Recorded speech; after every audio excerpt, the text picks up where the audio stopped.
Bonsoir à tous, bienvenue dans iWeek. Nous sommes en direct, il est un peu plus de 22h, enfin passé de quelques secondes, vous nous pardonnerez pour ce petit retard. Bienvenue dans iWeek, toute l'actualité Apple en live. C'est le dernier numéro de l'année et c'est l'occasion, en ce jour de sortie du Mac Pro, de faire évidemment un retour, une rétrospective sur l'année 2013. On parlera aussi en fin d'émission de 2014 et on essaiera de vous donner nos prédictions. On lira dans la boule de cristal avec nos invités. Ils sont là tous les trois et je les en remercie. Je vous les présente à tour de rôle. Alors, je commence par ceux que vous connaissez déjà si vous êtes des fidèles d'iWeek. Et je vais commencer par celui qui est juste en dessous de moi. C'est Eli Abitbol. Salut Eli.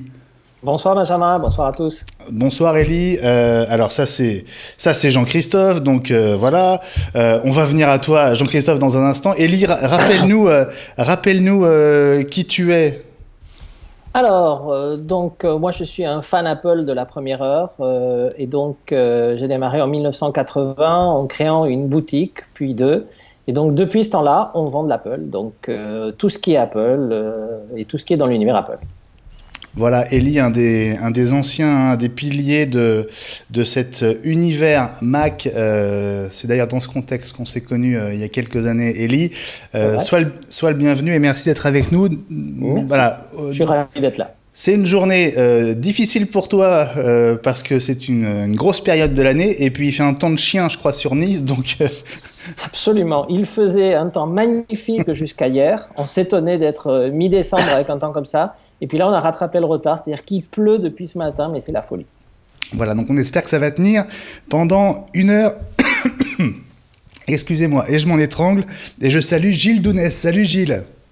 Bonsoir Benjamin. Rappelle-nous qui tu es, Gilles, pendant que je bois un verre d'eau. Je suis le président de l'asso qui publie macplus.net, qui est, puisqu'on est dans les vieilleries, le plus ancien site Mac en activité francophone depuis 97 maintenant. Voilà, Gilles, un ancien aussi avec l'expérience et le recul nécessaire pour analyser et revenir sur cette année 2013 riche. Alors riche ou pas d'ailleurs, hein, c'est ce qu'on verra dans un instant. Et puis le troisième invité de cette émission, alors lui aussi c'est une vieille connaissance et je suis très heureux de te retrouver Jean-Christophe Vigne. On s'est connus dans une vie antérieure à Univers Mac et toi aussi t'es un vieux de la vieille, hein, tu me permets de le dire. Ah oui, je suis aussi un ancien, aussi avec pas mal de presse Mac depuis un certain temps. Donc Univers Mac, tu l'as dit, SVM Mac un peu avant, plus récemment Mac Génération, et bien sûr Mac Info, qui était une très belle aventure commune. Oh, Mac Info, j'avais presque oublié, tu vois. Mac Info, c'est sympa. Je sais pas si c'est un bon souvenir, mais en tout cas c'était une sacrée aventure. Cet hebdo Mac en 2002. Voilà, c'était le premier, ça aussi était le dernier en France. Voilà, il a tenu 6 numéros et je salue tous ceux qui s'étaient abonnés à l'époque. On a pensé à vous. Voilà, parenthèse refermée, messieurs. On va tout de suite entrer dans le vif du sujet. Vous le savez, le Mac Pro est disponible à la commande depuis aujourd'hui. Alors, c'est évidemment un événement parce qu'on l'attendait, ce Mac Pro, depuis des mois. Hein. Il avait été annoncé lors de la WDC. C'était au début de l'été. Avant d'en parler, allez, on se fait plaisir. 30 secondes de Mac Pro. On le regarde.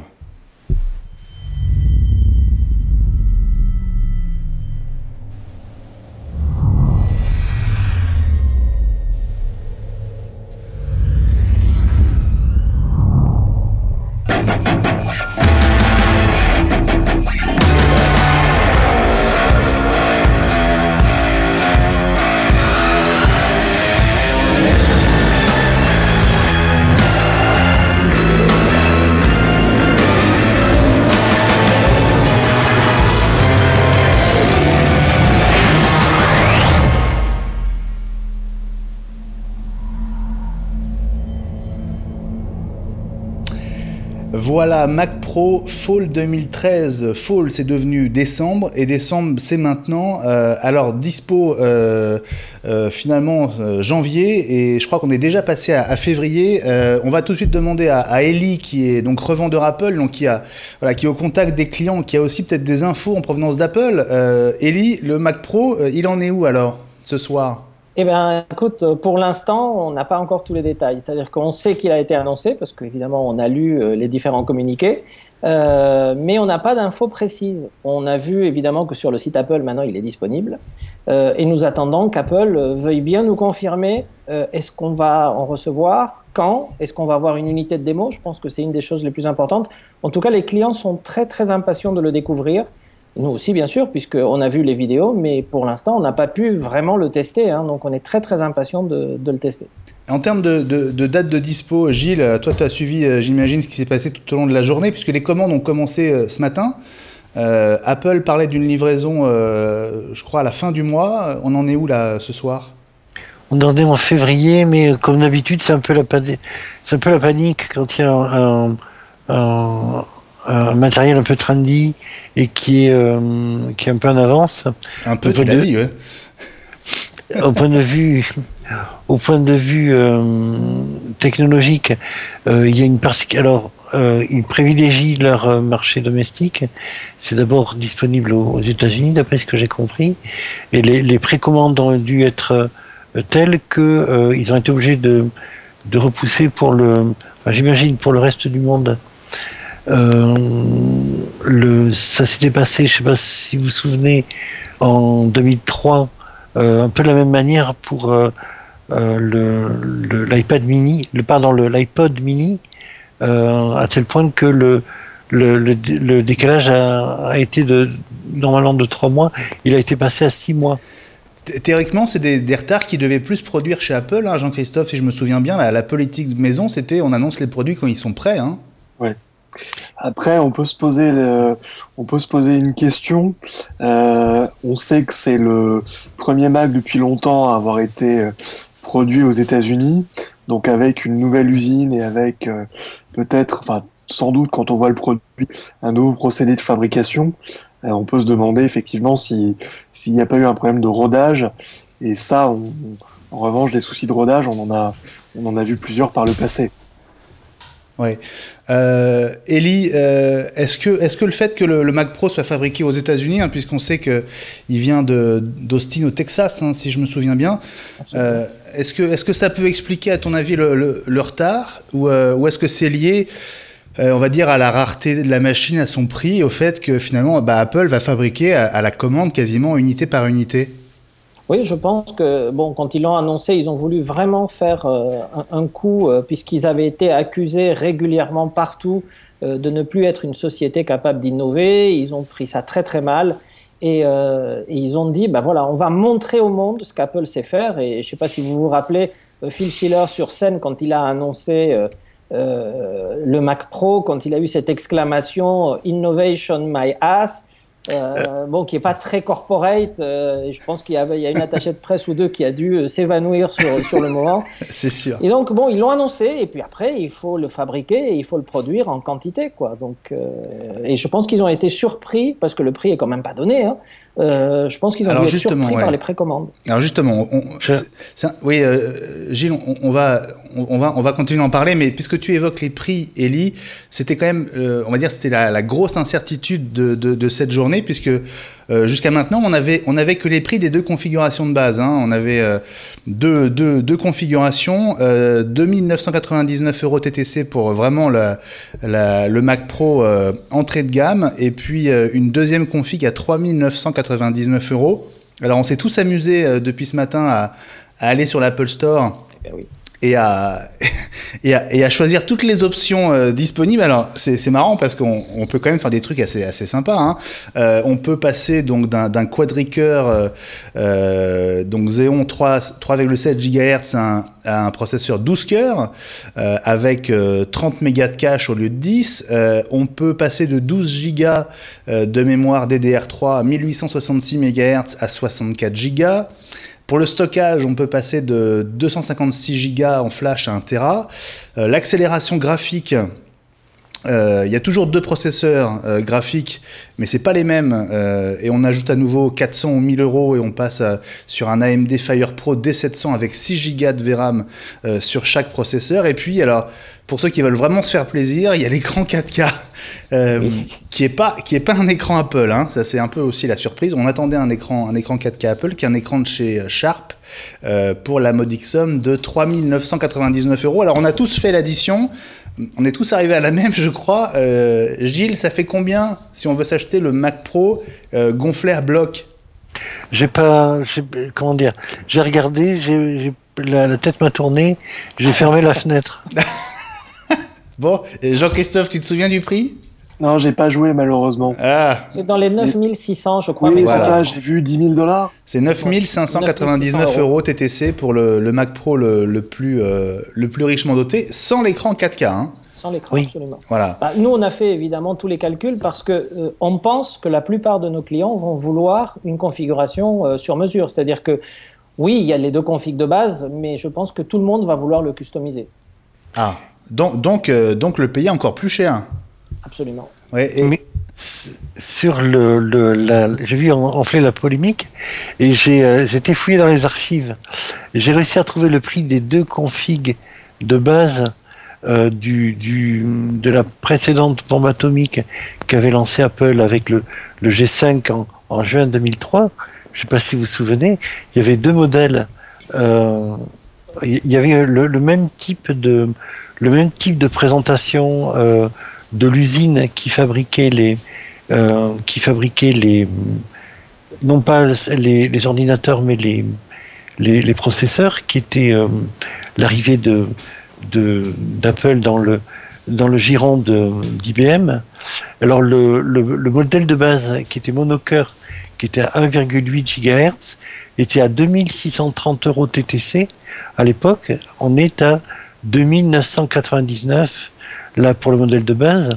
Et pareil pour le modèle un peu plus musclé proposé d'entrée de gamme, qui était à un dual 2 GHz, faisait 3348 euros TTC, avec 3999 maintenant pour ce nouveau Mac Pro. Donc on reste dans le même ordre d'idées, avec des produits, des composants qui sont de très haut de gamme, très très pointus, mais avec peu assez rares et chers à produire.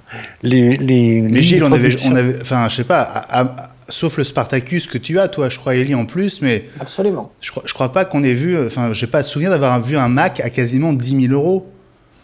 Mais là, si, on pouvait déjà monter beaucoup la mémoire était extrêmement chère à l'époque.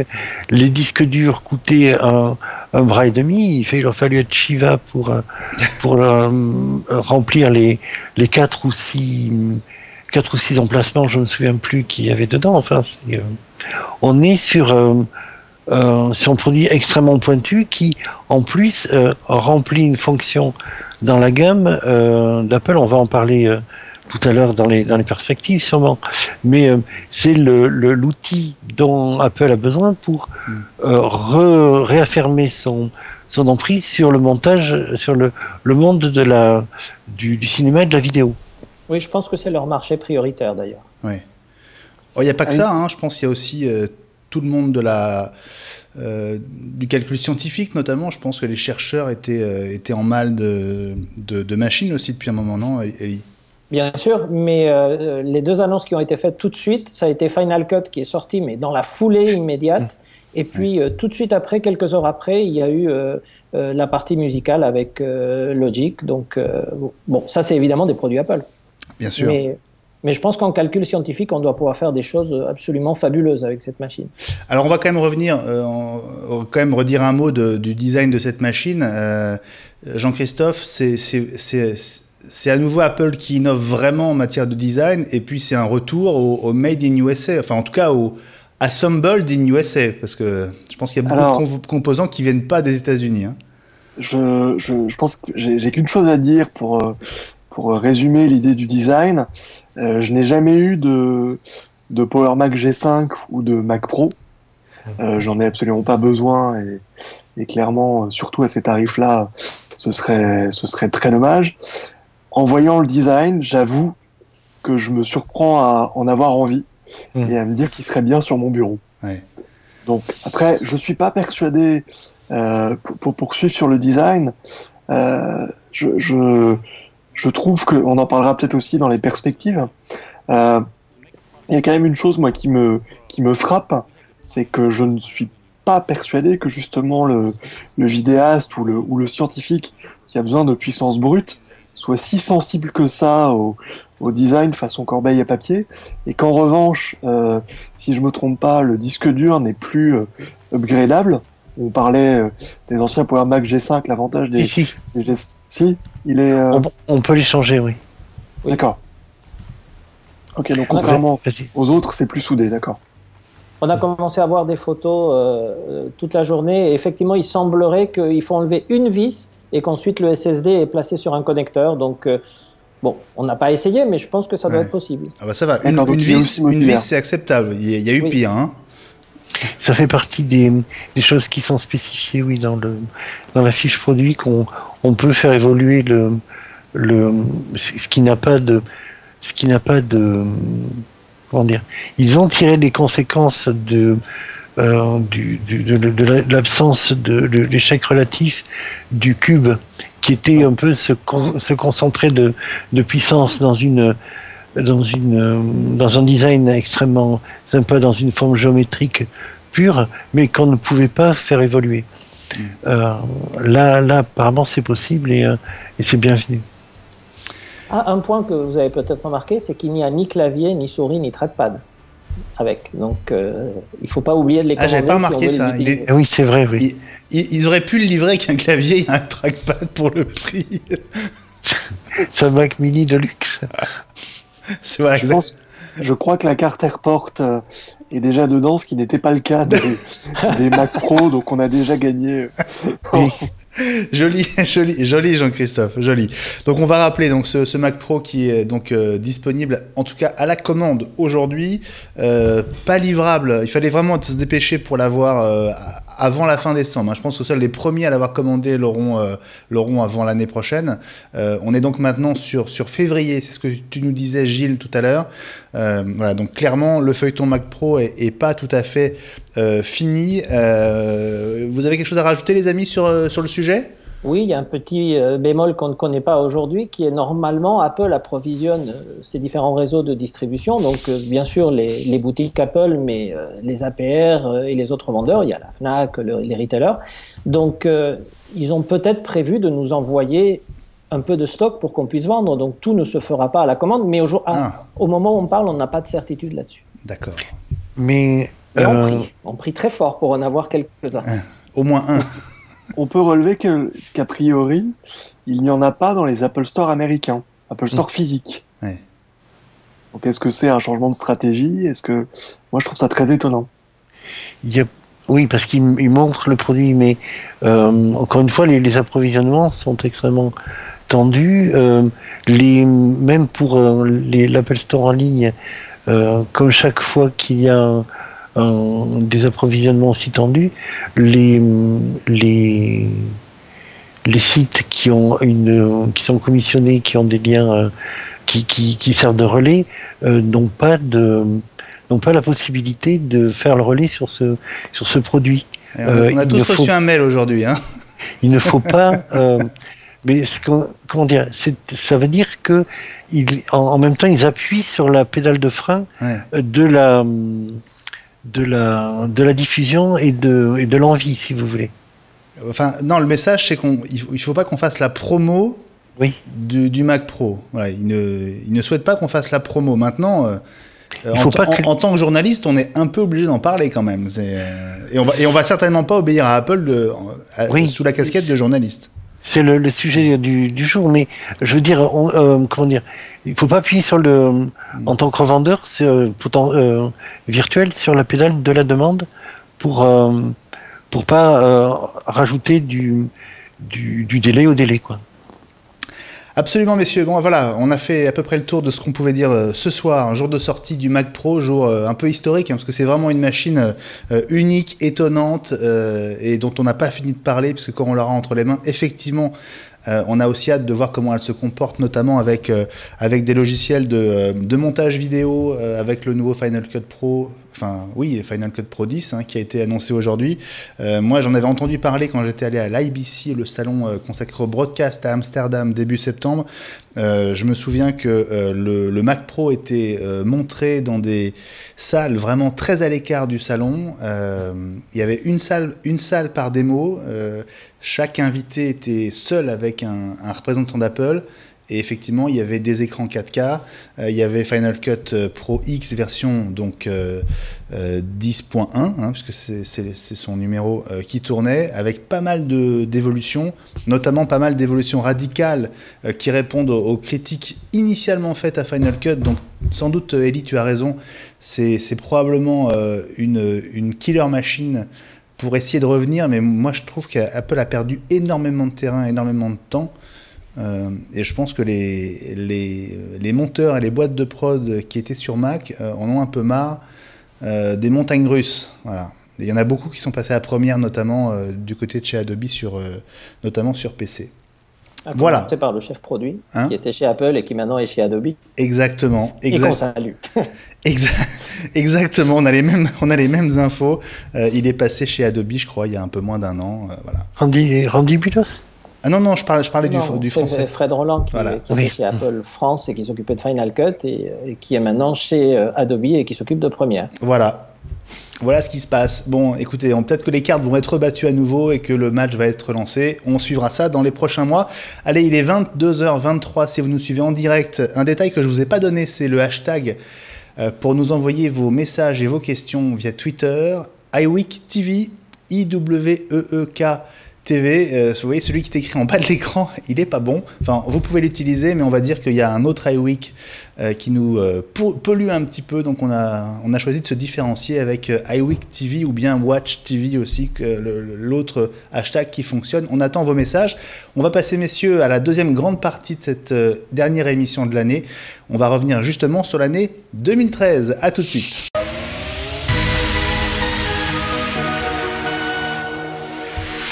Voilà, 2013, alors une drôle d'année, la première véritable année sans Steve Jobs, avec Tim Cook aux commandes. Alors qu'est-ce que ça a donné ? On va reprendre la chronologie très, très simplement de cette année. Alors d'abord un premier constat, et je ne sais pas ce que vous en pensez, mais j'ai essayé de compter le nombre de keynotes qui avaient marqué l'année. Est-ce que vous savez combien il y en a eu, comme ça, si je vous pose la question ? Allez, Jean-Christophe. 4 ou 5 ? Ouais. Ellie ? J'aurais dit 3-4. 3-4. Gilles ? 4. Ouais, non, il y en a eu 3.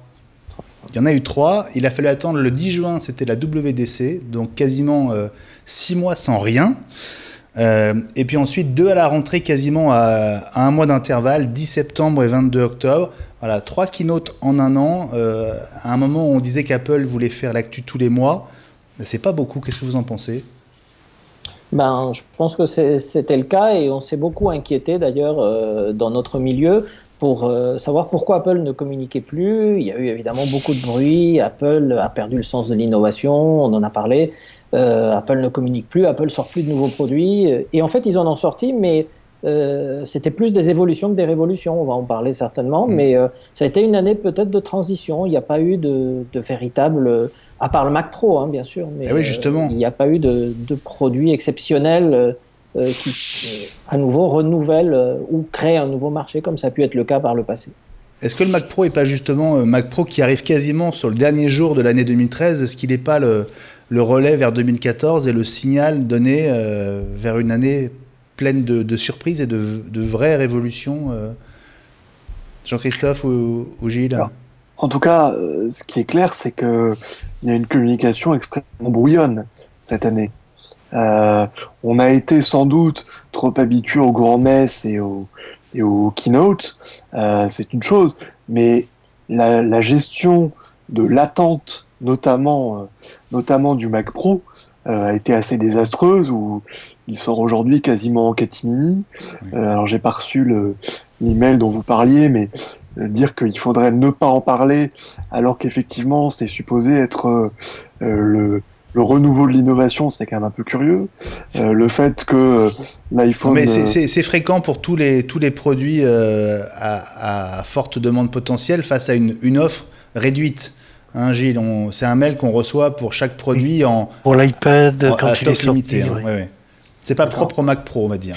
Et c'est pas ne pas en parler, c'est ne pas en faire la promotion commerciale, dans la mesure où les sites sont affiliés comment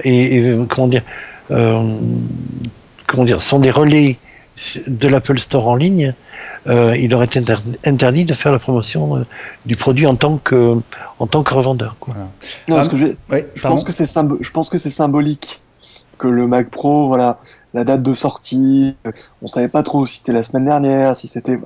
C'est très curieux et sans jouer les Cassandres et reprendre ce qui se dit pas mal sur les réseaux sociaux, on se demande un peu, il y a un pilote dans l'avion, mais on se demande un peu où il va. Mais souviens-toi quand même, sur le Mac Pro, l'année dernière, Tim Cook avait quand même laissé filer une phrase pour laisser entendre qu'Apple préparait une machine vraiment révolutionnaire en remplacement du Mac Pro qu'on connaissait. Donc, il avait quand même laissé entendre que la machine n'allait pas disparaître du catalogue. On s'est même posé la question à un moment, je me souviens. Ellie, c'était le cas. Voilà. Simplement, il a fallu attendre longtemps. Et ceux qui avaient besoin d'une machine puissante, ils ont sans doute changé de camp. Elle avait disparu du catalogue en Europe du fait comme souvent, de la législation, je pense, la législation au niveau des composants.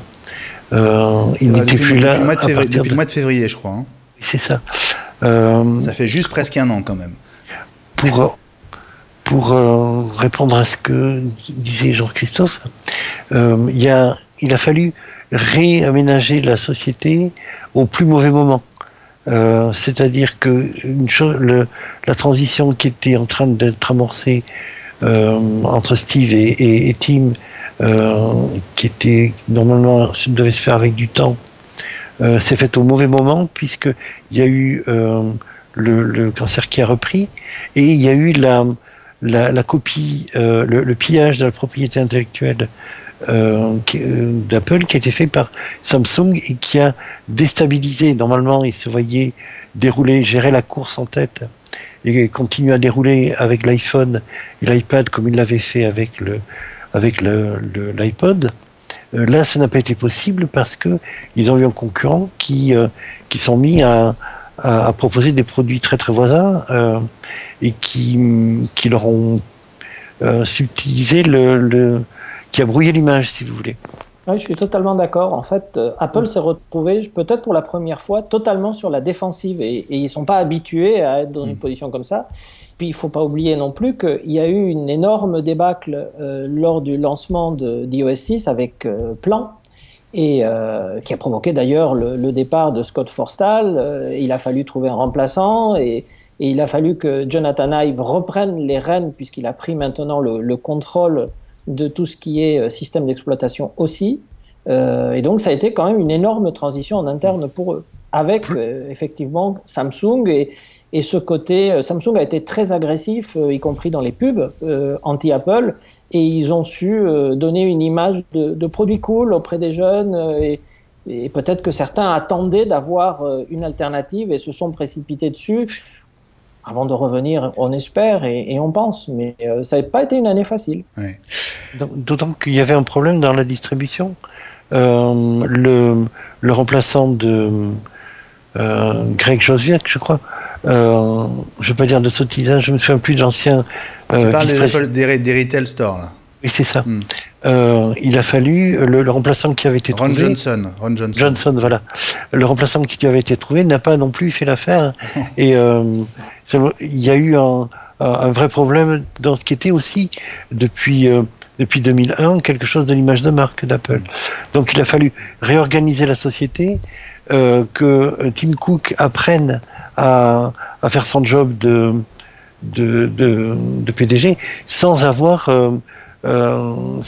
que Steve était là et vers lequel il pouvait se tourner et Alors, demander conseil. Messieurs, je vais vous inviter à ce qu'on balaye ensemble l'année 2013. Moi, j'ai retenu 15 dates.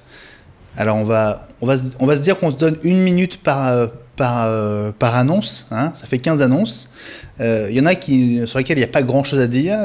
On va voir justement celles qui vous inspirent. Alors, on démarre en janvier 2013, il y a presque un an, le 7 janvier.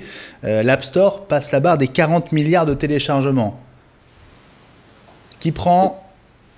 L'App Store est vraiment un succès incroyable et c'est des chiffres qui, à chaque fois qu'on les regarde, nous laissent rêveurs.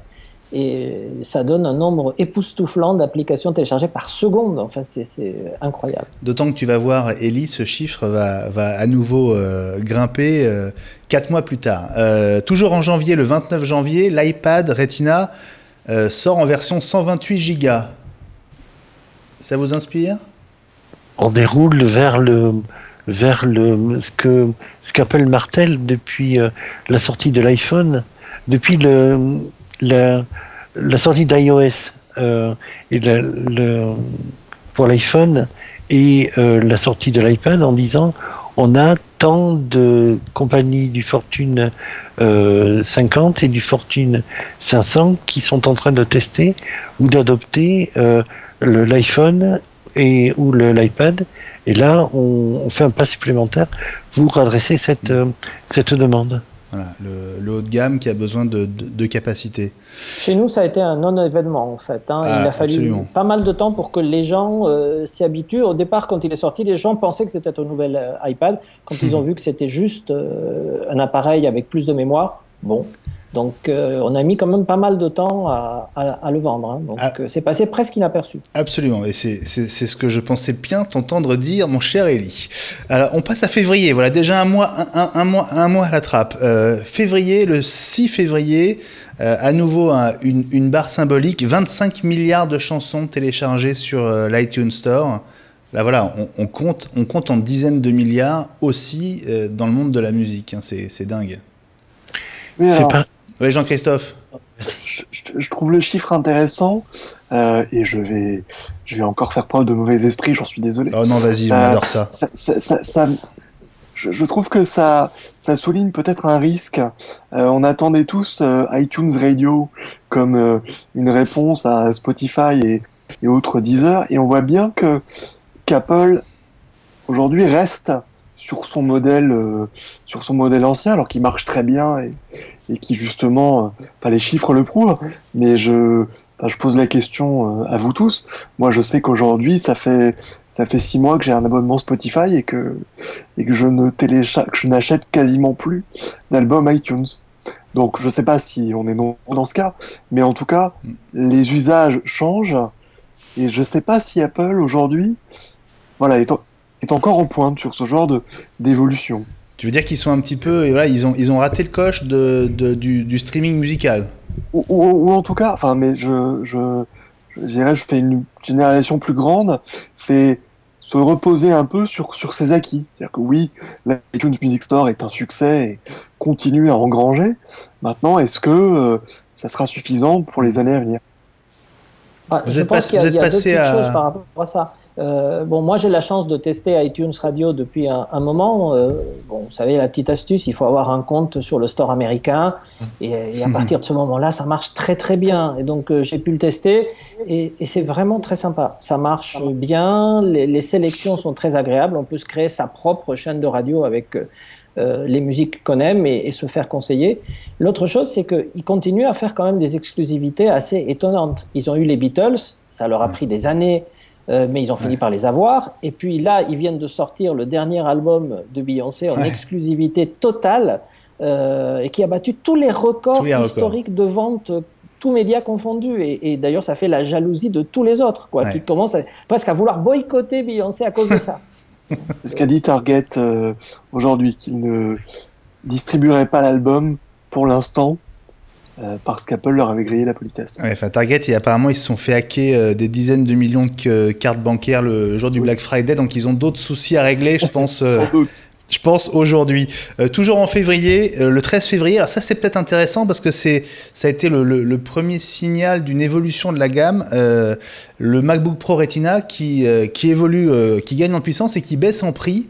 Alors c'est un mouvement qui a été poursuivi un peu plus tard dans l'année, on va le voir. Quand même, ça veut dire que les MacBook Pro restent des machines pro, mais Apple fait quand même un geste en direction de ses clients pas forcément totalement super fortunés, Gilles. Non, on revient à une... Il y a eu j'ai testé le premier Retina et le seul défaut qu'on pouvait faire, c'était son prix. C'est parce que le composant Retina était très cher et il y a eu une inflation du prix qui était difficilement supportable pour des gens qui n'avaient pas vraiment le besoin de ce type d'acutance au niveau de la vision, à tel point qu'ils ont fait cohabiter longtemps les deux types de dalles au catalogue. Et ensuite, donc là, on baisse et on revient à la baisse s'est concrétisée là avec la dernière sortie. J'anticipe un peu, je suis désolé. Non, mais Benjamin. C'est en deux étapes, tu as raison. Là, il n'y a plus que du Retina en 15 pouces et le prix est revenu aux alentours de 2500-2700 euros, qui est le prix du MacBook Pro 15 pouces dans les configurations les plus musclées. Ouais. Donc voilà, le MacBook Pro Retina. Alors moi, je suis encore sur un MacBook Pro, on va dire vieille dalle. Hein. Je ne sais pas si vous êtes passé au Retina sur le Mac. Ah, moi, je viens d'avoir le dernier, Retina dernière génération. Ah, je vois que Noël est arrivé un peu en avance chez toi, Elie, alors. Eh oui. C'est bien. Mais bon, c'est un produit qui est assez fabuleux. Mais pour continuer sur ce que disait Gilles, on était pratiquement sûr et certain que la gamme allait évoluer comme ça. Quand on a vu le MacBook Air, avec les critiques qu'il y a eu, et qu'on a vu les premiers Pro Retina, on s'est dit, mais le Pro au milieu... il est pris en tenaille, il va disparaître obligatoirement parce que Apple, Steve l'avait même dit au départ, il ne croit plus au CD-ROM, il ne croyait pas au Blu-ray du tout, et donc le CD était voué à disparaître, surtout que tous les médias d'Apple aujourd'hui, tout est en téléchargement, tout, y compris Final Cut, qui est un très gros logiciel, ça se télécharge. Ouais. Moi j'ai quand même un souci avec tous ces portables, Elie, c'est que moi je suis un gros consommateur de stockage. Et que la flash, moi j'ai besoin minimum d'un Tera dans mon portable. Hein. Et oui, moi aussi, j'utilise des disques externes. Alors c'est de l'USB 3 pour l'instant, mais j'attends avec impatience d'avoir du Thunderbolt à des prix abordables pour pouvoir enfin avoir de la performance. Mais j'avoue que je suis très frustré très souvent. Bon, j'ai un 512, donc déjà je peux pas trop me plaindre, mais même à 512, ça sature. Le problème, c'est qu'avec un disque externe, on consomme beaucoup plus de batterie et donc on perd en autonomie. Enfin bon, pour moi, voilà, je suis pas passé à cause de ça et j'attends de pouvoir avoir un Tera en flash, ce qui me coûterait encore les yeux de la tête. Donc je suis obligé d'attendre un petit peu. On continue. Quand on aime. Hein? Quand on aime, c'est ça. Et t'as raison. Quand on aime, on compte. On continue la rétrospective 2013 dans iWeek et vous avez toujours le hashtag iWeekTV et WatchTV, OUATCH-TV pour nous envoyer vos messages et vos questions. On a parlé de janvier et de février. En mars, rien. En avril, rien. Voilà, c'est bien, on est déjà au printemps et même quasiment en été. Et encore, hein, c'est pas vraiment une annonce, c'est plus à nouveau une barre symbolique. On parlait de l'App Store tout à l'heure, 40 milliards de téléchargements en janvier et 50 milliards en mai.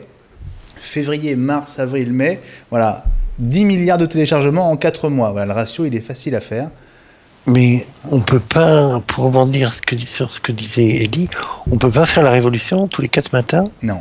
Et donc ce progrès... Non, cette révolution dans la distribution qui profite aussi aux clients. Hein.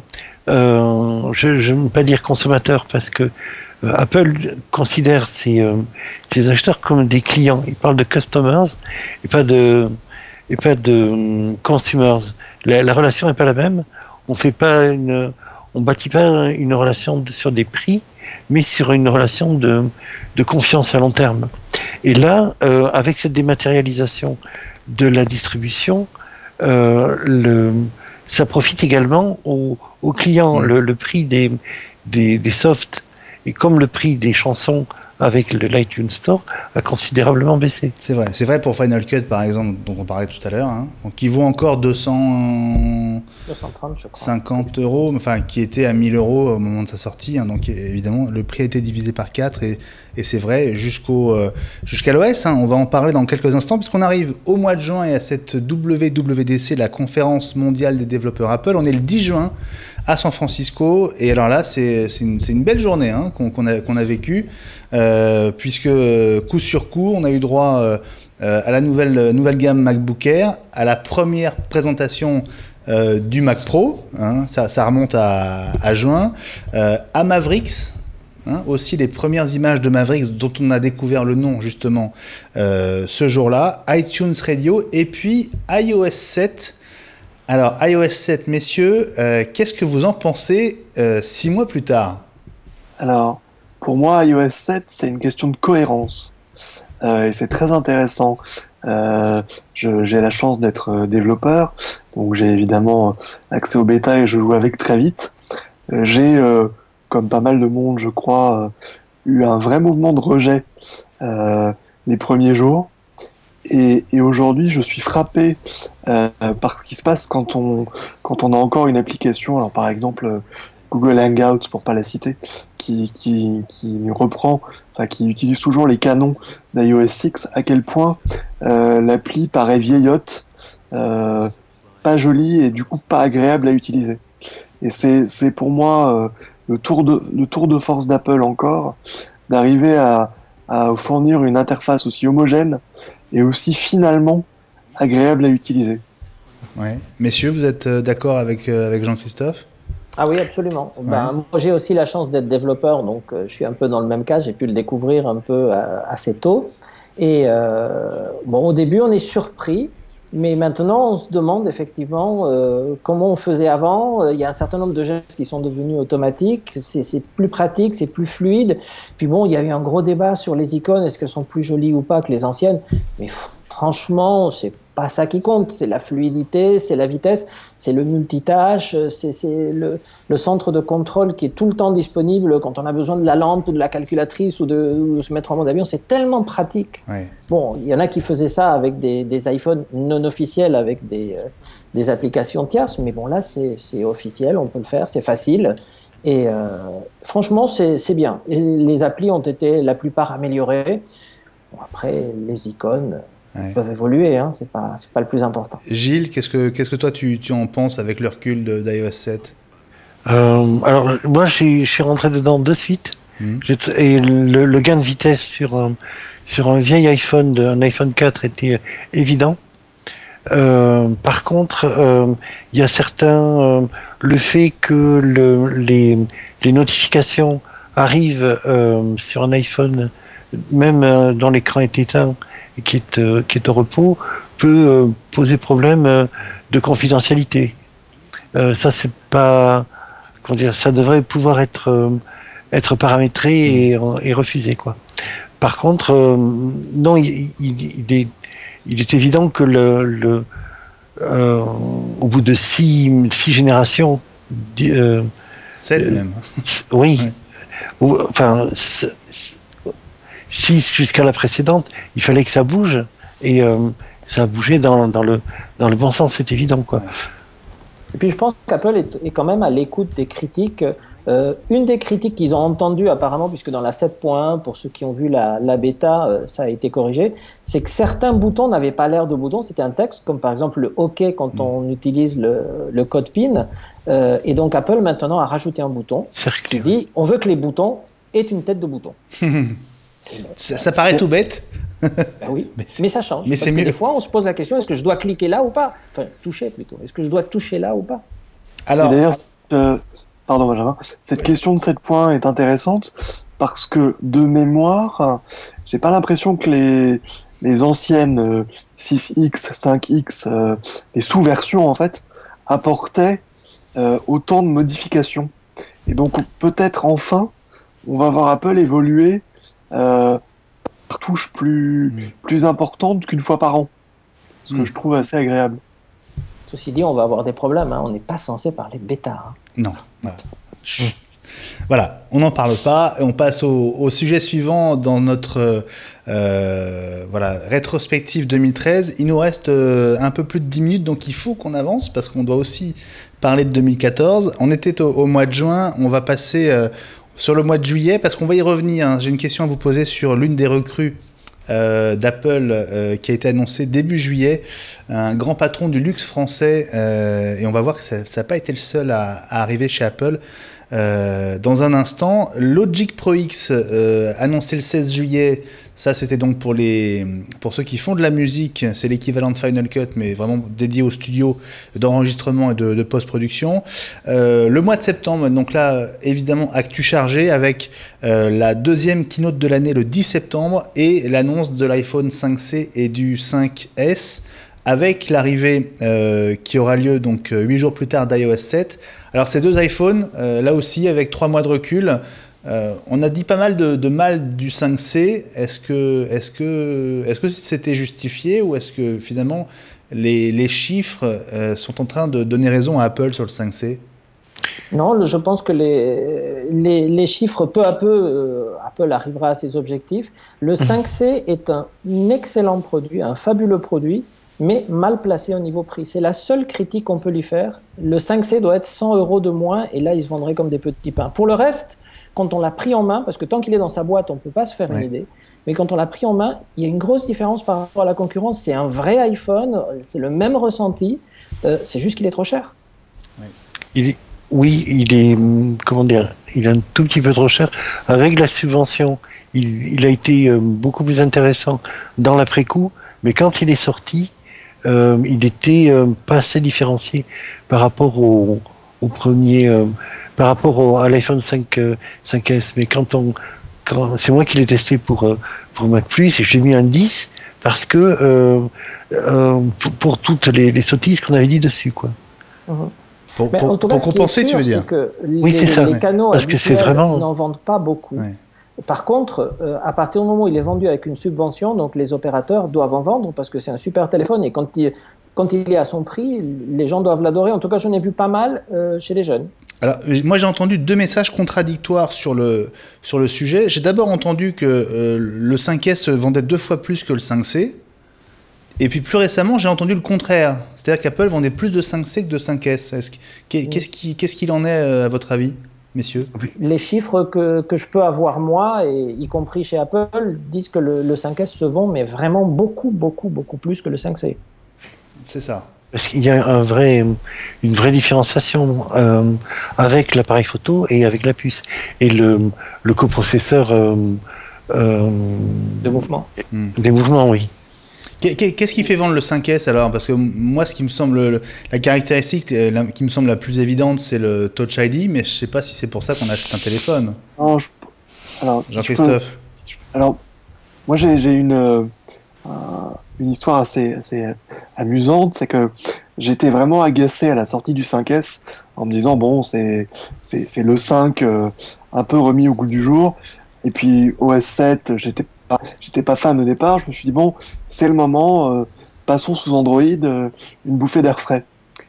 Et en fait, j'ai tenu un mois avec un Android, alors celui qui est présenté comme le meilleur, hein, l'HTC One, et je suis revenu à l'iPhone, et donc j'ai acquis un 5S pour retrouver cette cohérence, pour retrouver cet écosystème, et notamment par rapport au 5, un meilleur appareil photo, Touch ID.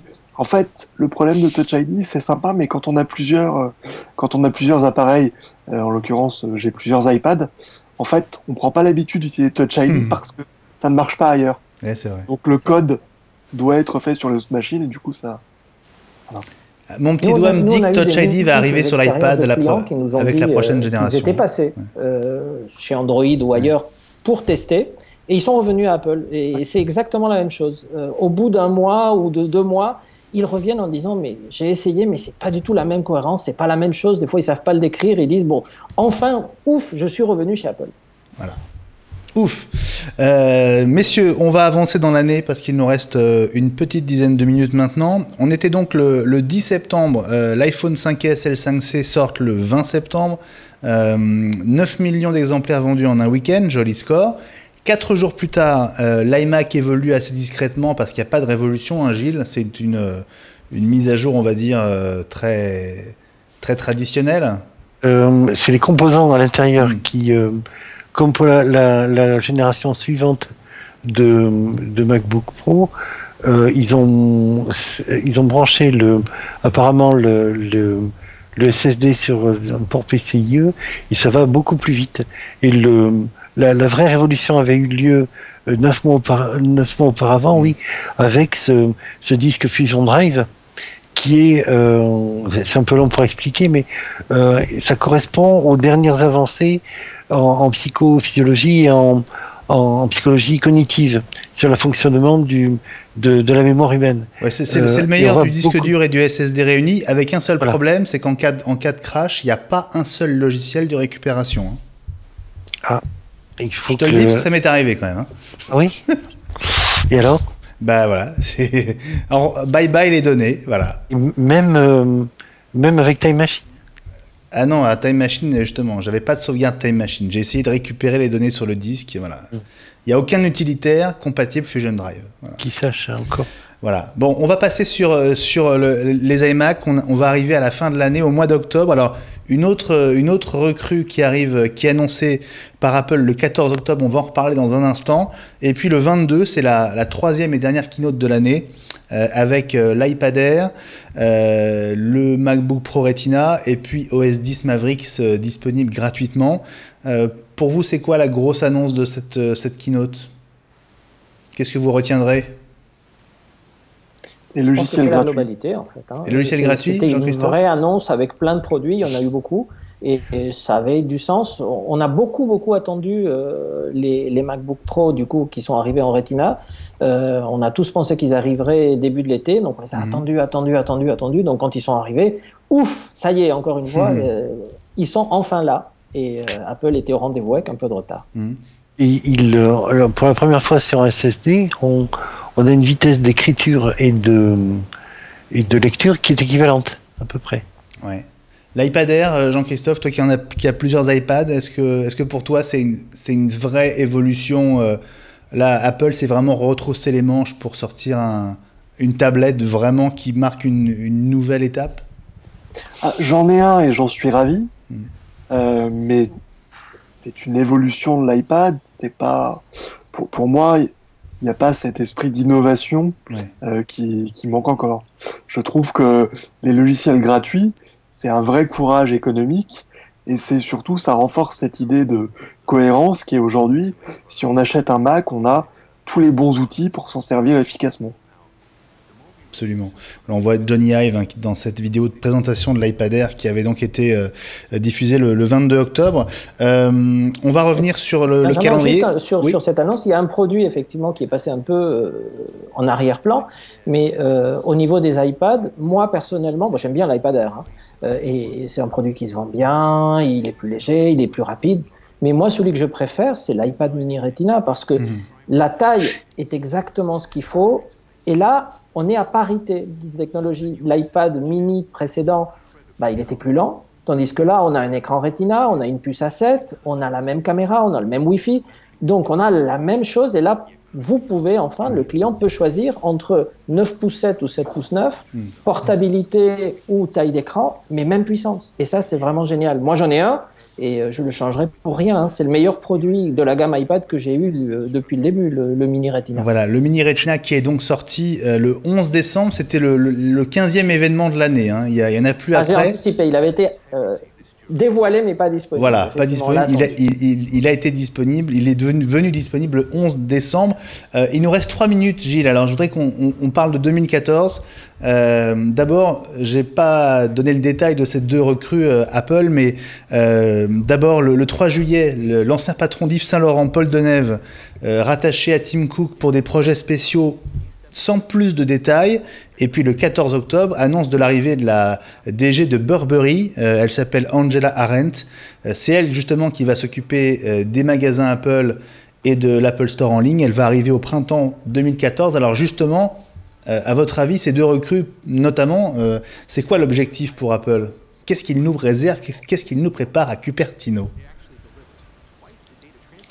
Qui va se mouiller ? On retrouve avec l'ex-patronne de Burberry qui a fait du très très bon boulot. C'est comment dire, elle a fait du bon boulot au niveau du web. Et on retrouve en même temps la touche de glamour qui était à la base je parle comme une chroniqueuse de la presse. On la voit là, Angela Arendt. Hein. Mais comment dire, cette touche de luxe, cet effet wow qui était à la base des comment il s'appelle, des Apple Store, des retail stores, qui étaient conçus comme l'hôtel Ritz, et le Genie c'était comme le concierge de l'hôtel Ritz à qui on pouvait demander à peu près n'importe quoi. C'est ça qu'il faut retrouver et qui avait été un peu vendangé avec le précédent VP. Élie, juste ton regard sur ces recrues, qu'est-ce que ça peut augurer chez Apple ?